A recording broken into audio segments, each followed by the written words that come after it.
There are certain mistakes that we see seniors on Medicare make every day that can end up costing you a lot of money in retirement. I definitely want you to avoid those mistakes and keep that money in your pocket. So that's exactly what this video will show you how to do. I'm also going to include some bonus tips and some behind the scenes footage at the end, so be sure to stick around for that as well. One of the top Medicare mistakes is messing up your Medicare enrollment period. Now, you may already know, but Medicare gives you a 7-month initial enrollment period window to sign up for Medicare Parts A and B when you're turning 65.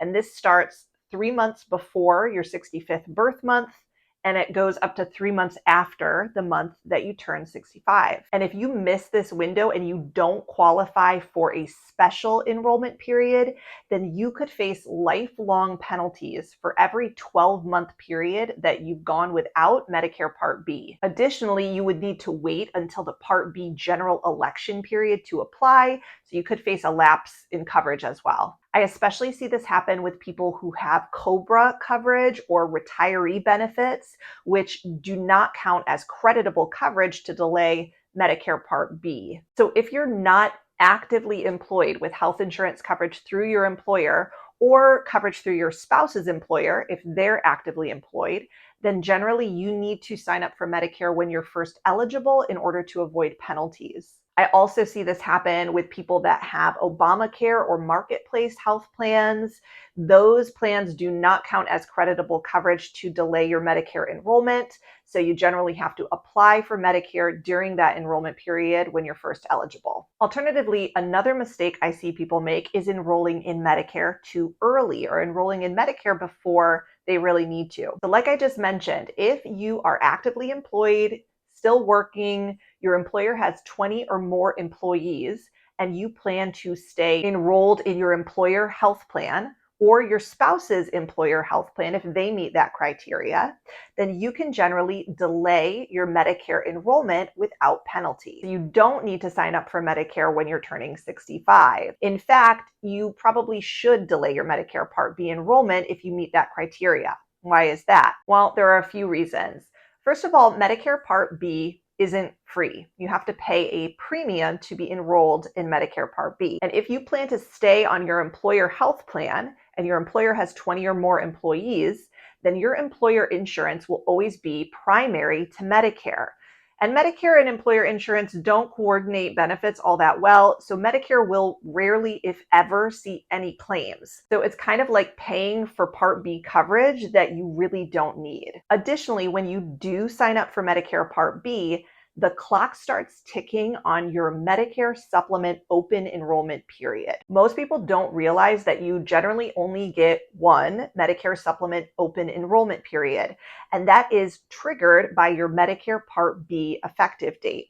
So everyone has up to 6 months from their Part B start date to enroll in any Medicare supplement or Medigap plan without any medical underwriting, no health questions to qualify. So if more than 6 months has passed since your Part B effective date, you may have to pass through medical underwriting to even qualify for certain Medicare supplement plans, or you may have more limited Medicare supplement plan options available to you at retirement. So keep in mind that if you're actively employed with health insurance through your employer, then you can enroll in Medicare at any time that you're actively employed, and you have up to 8 months after your employment ends to sign up for Medicare Part B using your Part B special enrollment period with no penalty. A third mistake I see people make is choosing to forego Medicare Part D prescription drug coverage. So Medicare offers prescription drug coverage through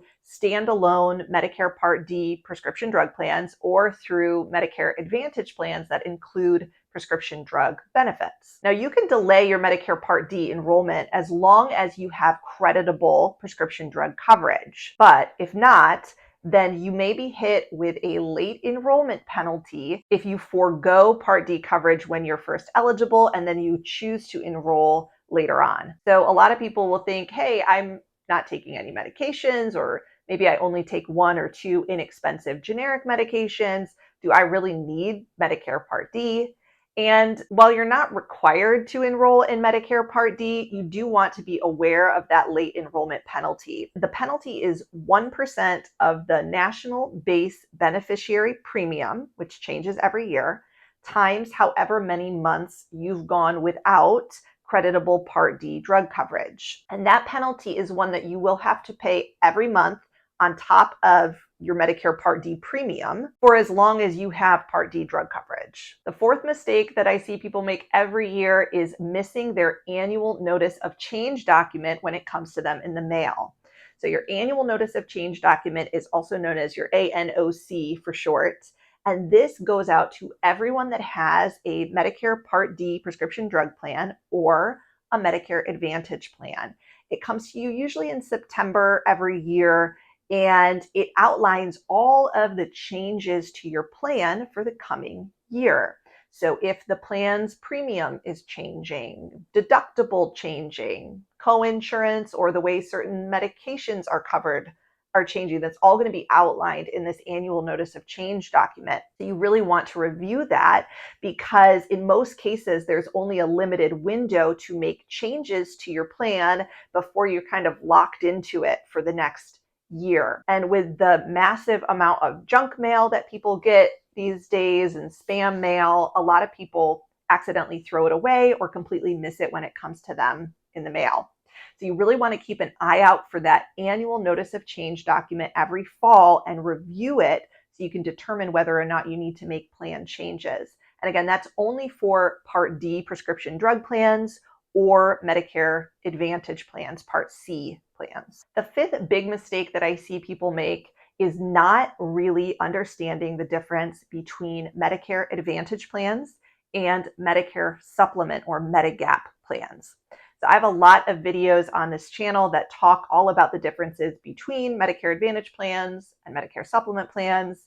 I've linked some below, so check those out if you haven't done that yet. But like I mentioned before, a lot of people don't realize that Medicare Supplement plans generally only give you one open enrollment period when you can enroll in any plan without medical underwriting. So a lot of people that don't understand the differences in these plans can sometimes end up getting stuck on a plan that has very high copays, high deductibles, or out-of-pocket maximums, and not necessarily being able to switch to a different plan if there is medical underwriting involved, right, based on their health. So if you are turning 65, or even if you've been on Medicare for a while, it's really important to understand the differences in these types of plans so that you can determine which plan is best for you now and in the long run. So that is exactly what we do every day in my office.